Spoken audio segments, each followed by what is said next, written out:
Are you asking people online on how the Black Templars choose their color scheme for their units?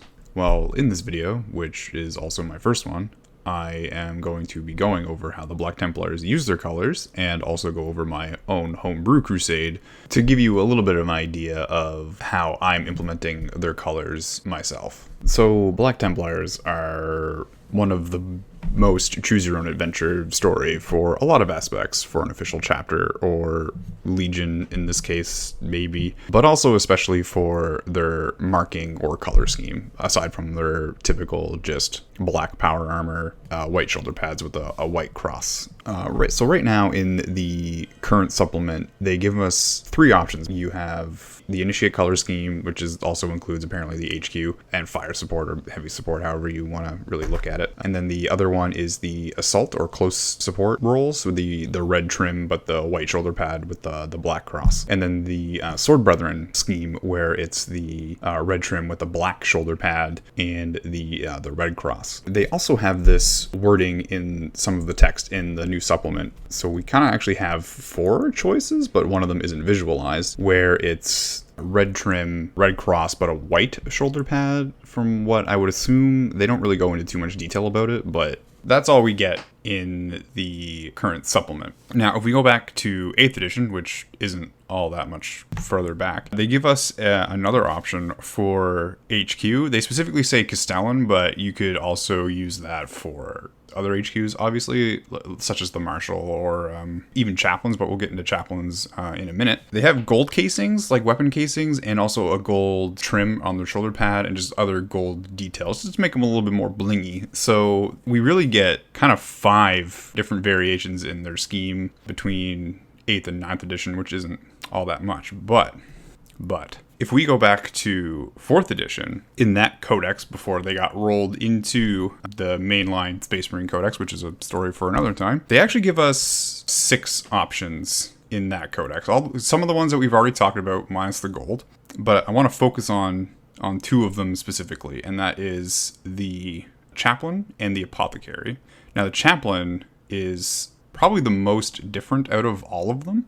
Not really, but kind of. They have a black shoulder and a black trim, but their cross is white, which is kind of interesting. I really like that look. You could also just give them the gold trim instead if you so desire, but in the codex it's black trim, black shoulder pad with a white cross. Now the Apothecary is a white shoulder with a black cross and a red trim, but it has the little red prime helix, and another variation is just the cross with the prime helix. In the codex they have it so the cross has the helix on top of it, but then in other variations there's ones where the helix is kind of fused with the cross, if that makes any sort of sense. So that brings us to, if we're ignore the 6 that are in this book and just take those 2, the Chaplain and the Apothecary, and put it with the rest, it brings us to a total of 8 different variations in what we can do with the coloring to the units that we have available to us. Now, how do we apply these colors?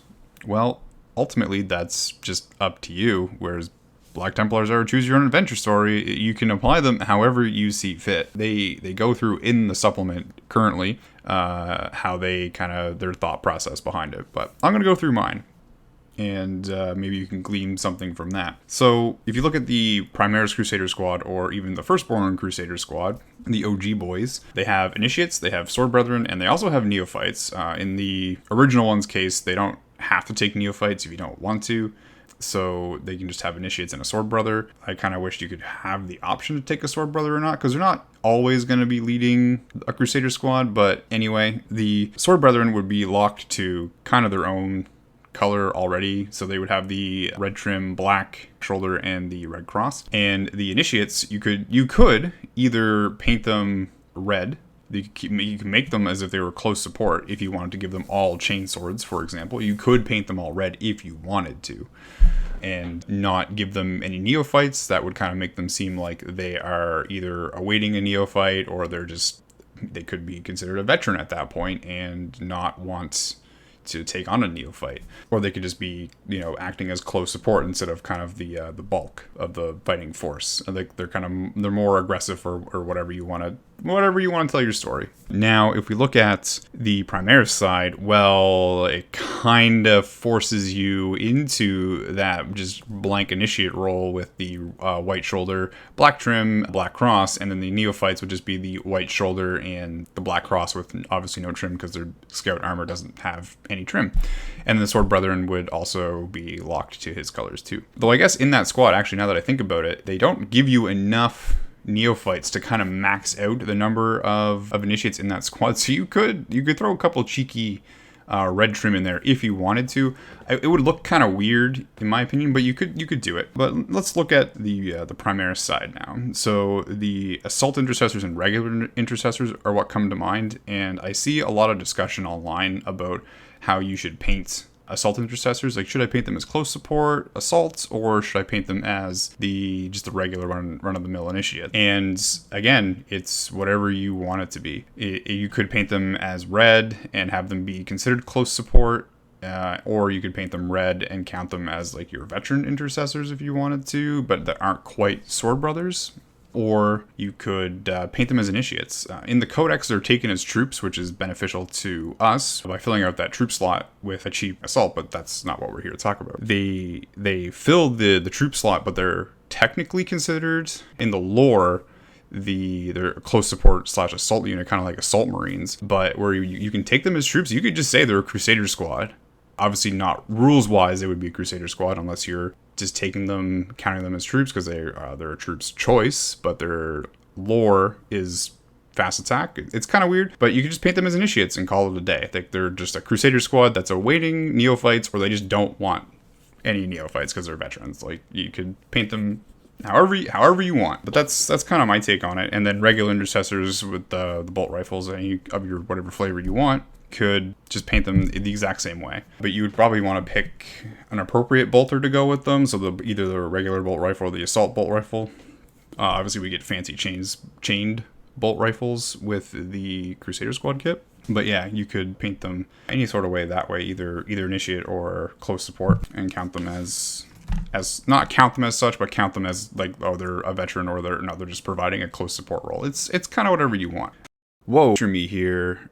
So I got a little overzealous on the first recording, and I just skipped an entire section I wanted to cover. So I have a list up now of what you could do for colors, and I'll get into the HQ when the original audio resumes. But for now, you can refer to this list when deciding what colors you want to use if you want. So let me go over this list right quick. So we have Tacticals or Crusaders at the very top here in the regular initiate colors, but if you were to give them all chainswords, you could just throw them over into the red trim colors, because they would be technically fulfilling a close support role anyway. But for everything else in the list, it just fits this regular color, and yeah.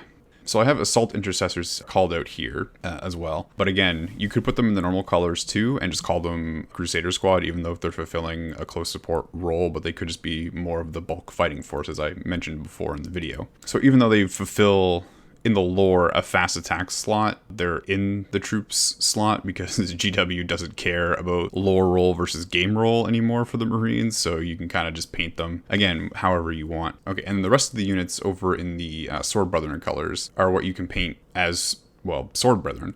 Even though there's only one unit called Sword Brethren, you can still count like your Terminators as Sword Brethren, your Blade Guard Veterans as your Sword Brethren, your Ancients could be in Sword Brethren colors, same with your Stern Guard or Vanguard Veterans. So yeah, this is pretty much what I just wanted to cover and just skipped entirely when I was first recording, so I'm just gonna cut back to the original audio and finish up the video, and that's it. Okay, bye. So now I want to talk about the HQ section, which they say in the supplement, and even I think way back in the 4th edition, I have to double check that, but now they say that they follow just like the regular initiate colors. Well, it's kind of whatever your marshal really wants it to be, like the leader of the crusade that you guys are taking part of.